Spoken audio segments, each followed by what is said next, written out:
बिहार के मुजफ्फरपुर में 11 साल की लड़की का क्रूरता से बलात्कार किया गया और चाकुओं से गोद दिया गया।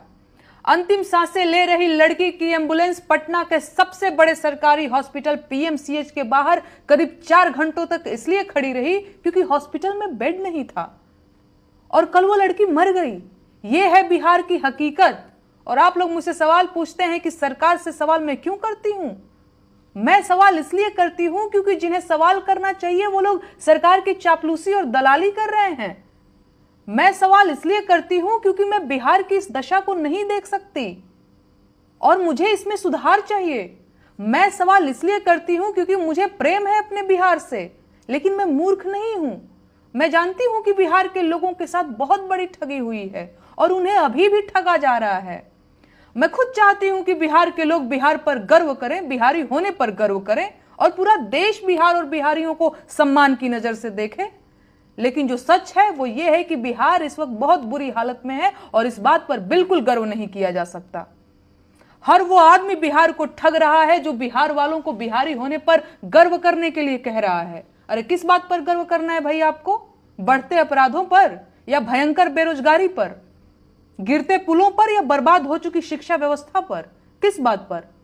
मुजफ्फरपुर की एक लड़की बलात्कार के बाद चाकुओं से गोद डाली गई और उसे इलाज के लिए पटना आना पड़ा। बिहार की कानून व्यवस्था का हाल तो पूरी दुनिया जानती है, पर क्या यह सवाल नहीं पूछा जाना चाहिए कि मुजफ्फरपुर में अच्छा अस्पताल क्यों नहीं है? बच्ची का इलाज वही क्यों नहीं हो पाया? कौन पूछेगा यह सवाल? मीडिया तो सरकारों की चापलूसी और कराची पर मिसाइल दागने में व्यस्त है और आम जनता मोदी जी की चुनावी रैलियों में जाकर दिहाड़ी कमा रही है। मंच पर खड़े मोदी जी का पराक्रम सुन रही है। मोदी जी की नसों में सिंदूर बह रहा है और आम जनता बिरयानी पैकेट के इंतजार में सारी बकवास सुनती जा रही है। तो मुझे बताइए अब क्या किया जाए? सवाल पूछना छोड़ दिया जाए? सत्ता में बैठे लोग तो यही चाहते हैं, इसीलिए तो एक सवाल पूछने पर एफआईआर करवाते हैं, इसीलिए तो मुझे गालियां देते हैं क्योंकि उनके पास मेरे सवालों का कोई जवाब नहीं है। इसीलिए तो वो सवाल पूछने वाली सारी आवाजों को लालच देकर और डर दिखाकर बंद कराना चाहते हैं। मुझे बताइए, मोदी जी की नसों में सिंदूर बहने से बिहार की स्वास्थ्य व्यवस्था कैसे ठीक होगी? क्या मोदी जी की नसों का सिंदूर उस बेटी की जान वापस ला सकता है जिसको बलात्कार करके मार दिया गया? उस बेटी की मौत की जिम्मेदारी सरकार के मत्थे क्यों नहीं मढ़ी जानी चाहिए?